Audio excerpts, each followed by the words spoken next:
untuk menjaga kebugaran kesehatan paling tidak 30 menit. 30 menit. Nah, ada dampak negatifnya yang menurut saya ya Strava ini.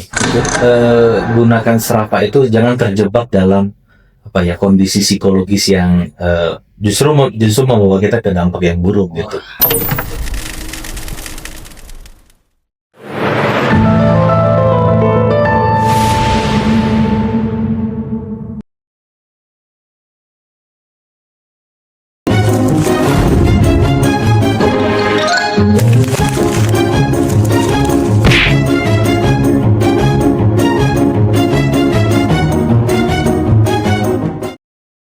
Sekarang kita lanjut ke segmen 4 dari kelompok 4, yang dimana di sini kelompok 4 sendiri mengangkat isu terkait satpam atau petugas keamanan. Jadi di sini mereka mengangkat isu kayak ini Prof, keamanan atau satpam ini sendiri tuh seringkali berjalan kaki dan kayak penempatan pekerjaan mereka entah itu shift pagi, siang dan malam itu membuat kayak waktu tidur mereka kurang dan kayak waktu makan mereka mungkin kayak jadi ancur gitu sih Prof.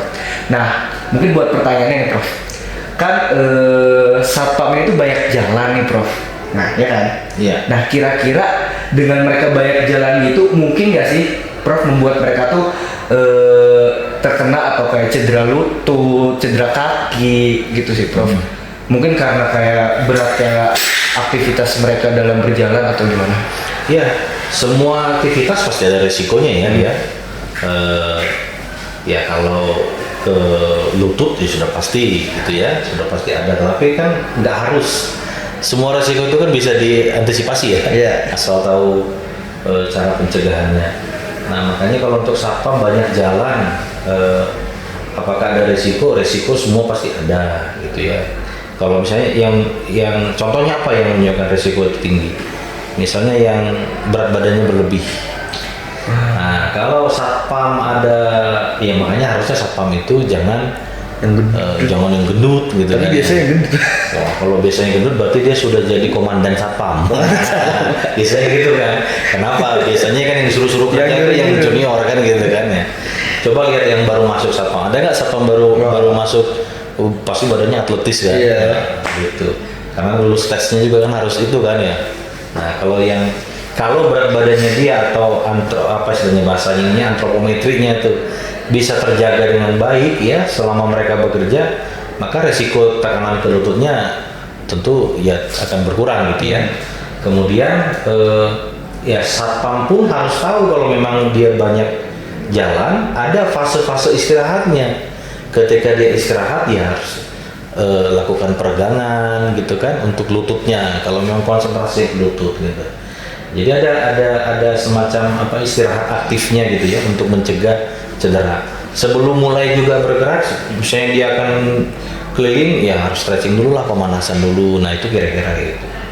Terus yang kemudian ketiga alat sepatunya, itu juga bisa memberikan risiko serangan lutut ya, serangan gangguan pada lutut kalau misalnya sepatu ini. Kalau sepatunya aktivitasnya dia banyak bergerak gitu ya, keliling patroli misalnya gitu. Ya jangan menggunakan sepatu pantofel dong. Harusnya digunakan sepatu yang cocok ke lapangan lah gitu ya. Jadi sebenarnya satpam itu harusnya pakai kets kalau memang kegiatannya banyak patroli dan naik tangga segala macam gitu. Kalau pakai pantofel itu untuk apa? Untuk dijaga di di gedung rektorat atau di gedung dekanat aja lah gitu kan ya, yang harus pakai pakaian rapi, apa istilahnya pakaian dinas harian ya, PDH. Nah, ya kalau mau patroli ke lapangan gitu ya pakai PDL harusnya kan. Kan beda kostum. Jadi alat itu sepatu, cara kerja, lalu bagaimana tindakan pemanasan, kemudian stretching setelah bekerja itu juga perlu dilakukan untuk mengurangi risiko cedera pada lutut. Sama yang pertama tadi, dijaga dong ini berat badannya. Berat badan ya? Itu yang paling utama itu sebenarnya. Oke, baik Prof, terima kasih atas jawabannya. Nah Prof, kita lagi isunya kayak sama sih tentang penyakit. Ya. Tapi ini lebih ke isu kesehatan vaskular. Jadi ada kayak salah satu penyakit akibat Serem ya, kesehatan vaskular. kerja yang umum dialami oleh profesi kayak satpam, yang kayak banyak berdiri dan Ya. berjalan gitu, kayak apa namanya, varises. Ya. Nah, apakah rutin melakukan jalan sehat justru akan mempengaruhi varises tersebut, atau sebaliknya bisa menjadi terapi penyembuhan? Ya, Prof? sebenarnya kalau kita mau bicara spesifik varises ya tadi ya, varises itu sebenarnya kan gangguan pembuluh darah ya, yang sebenarnya sering terjadi itu pada perempuan, kemudian usianya lebih dari 40, terus banyak anak, gitu kan, terus ya gitulah gitu ya. Terus pada laki-laki emang nggak ada juga gitu ya. Ya intinya apa namanya, kan nggak semua laki-laki, nggak semua perempuan juga di usia yang sama kan ada yang tidak mengalami varises, ada yang enggak gitu ya. Meskipun dia ada yang banyak berdiri gitu kan ya. Guru misalnya, guru emang semua guru akan varises. Guru lah yang paling banyak berdiri gitu kan ya. Guru sekolah terus nulis. Zaman sekarang masih gitu nggak sih? Kayaknya enggak deh. Udah nggak lagi ya? Duduk ya? Udah berkurang tuh varisesnya harusnya gitu kan. Gitu. Jadi intinya satpam pun sebenarnya nggak mesti gitu ya, nggak akan terjadi varises kecuali dia memang punya apa ya, tanda kutip bakat lah gitu. Memang ada gangguan di pembuluh darah venanya gitu ya. Ya itu biasanya ke situ gitu. Nah tapi tadi itu sebenarnya bisa dicegah kok dengan cara yang tadi itu ya. Apa namanya, kita singkirkan dulu yang memang punya bakat ya. Jadi orang yang tadinya normal pun kalau dipaksa keadaan kayak tadi terlalu banyak berdiri, aktivitas berdiri gitu ya, nggak ada, dia artinya orang nggak berarti dia nggak pernah tidur dong kan, dia banyak berdiri terus, si darah itu kan numpuk di bawah tuh di kaki, karena saking beratnya upaya untuk mengembalikan ke jantungnya menjadi berat tuh si pembuluh darah venanya dari bawah berarti. Nah, makanya jadi melebar gitu. Jadi itu ininya. Jadi tadi saran lu tadi, sebelum bekerja stretching dulu, pemanasan dulu. Sesudah bekerja stretching lagi gitu kan. Kalau terlalu banyak dalam posisi berdiri ya kita balikin aja secara alami gitu, dinaikin kakinya gitu. Itu istirahatnya kan gitu. Salah satu contoh. Terus ya tidur. Tidurnya harus baik gitu. Harus ada istirahatnya. Oke. Terus kalau jalan sehat itu sendiri tuh bikin nambah parah atau malah terapi? Jalan sehat. Jalan kan tadi kita bicara ya, olahraga itu jangan terlalu formal gitu, jangan terlalu terstruktur. Jadi dengan aktivitas sehari-hari ya itulah olahraganya.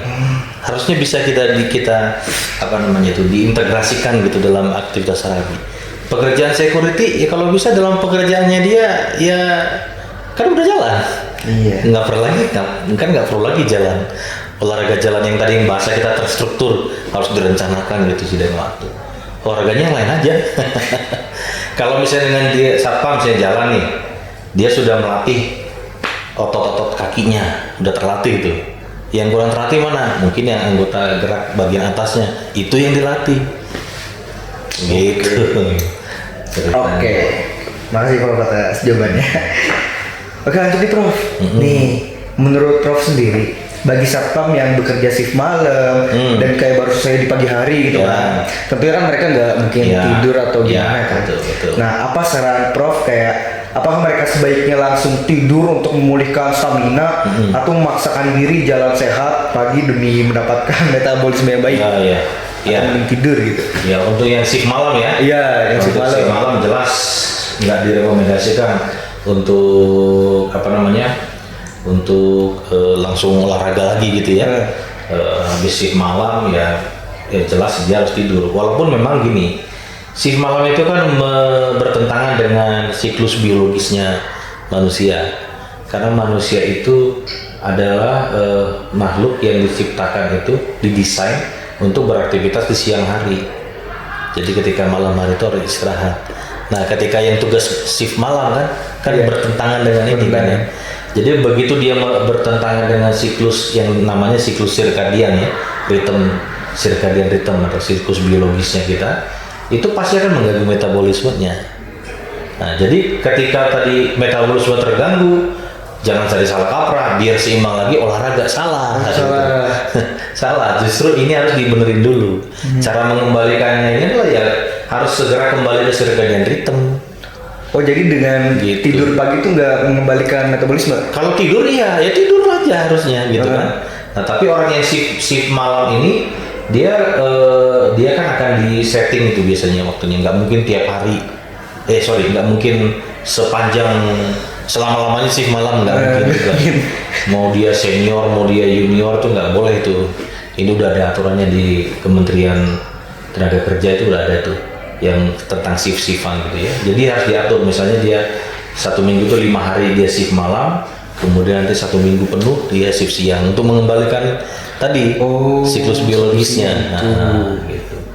Jadi yang untuk khusus yang untuk shift malam dia sepanjang malam dia mungkin akan terjaga, akan bangun.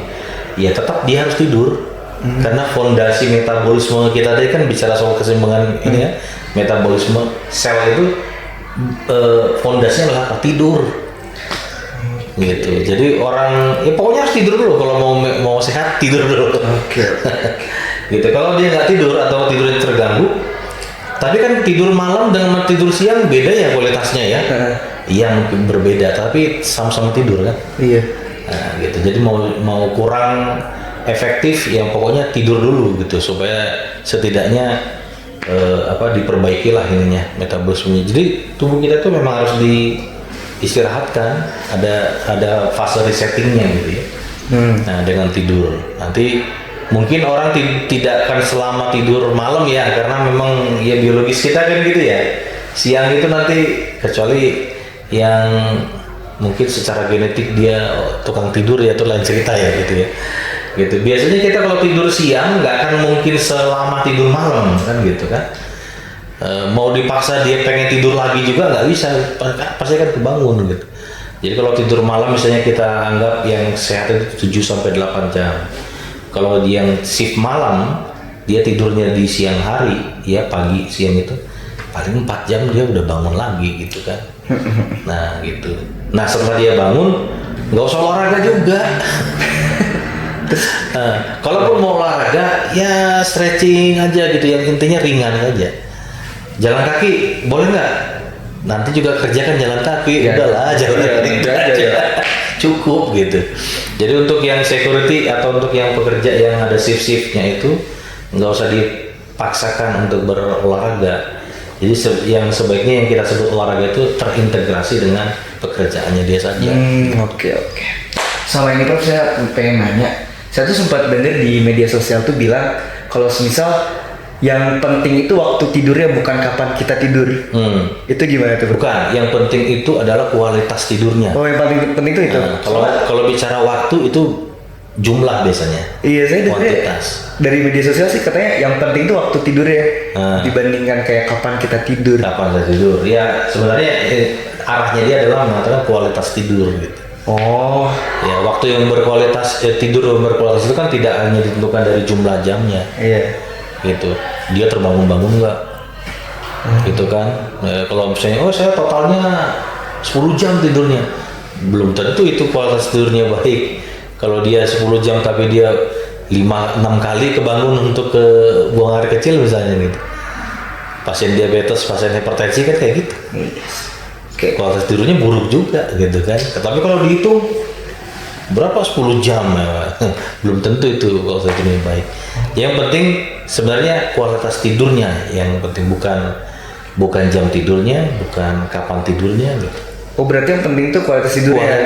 Kualitas tidur. Oh, mau kita tidur kapanpun itu berarti Ya, atau pokoknya kualitas. Iya, tadi saya bilang tadi kan mau dia siang pun untuk yang pekerja shift malam, ya yang penting kualitas tidurnya baik. Oke. Kalau di ilmu kedokteran itu ada tuh yang bidang ilmu yang meneliti tidur kan. Itu kan ada yang tidur dalam, ada yang tidur ada fase-fasenya gitu. Nah itu mungkin nanti bisa konsultasi ke yang bidangnya di situ. Oke. Makasih Prof atas jawabannya terkait tidur ini. Oke, paling cukup sekian dari segmen keempat. One is the loneliest number that you'll ever do. Two can be as bad as one. It's the loneliest number since the number one. One is the loneliest number that you'll ever do.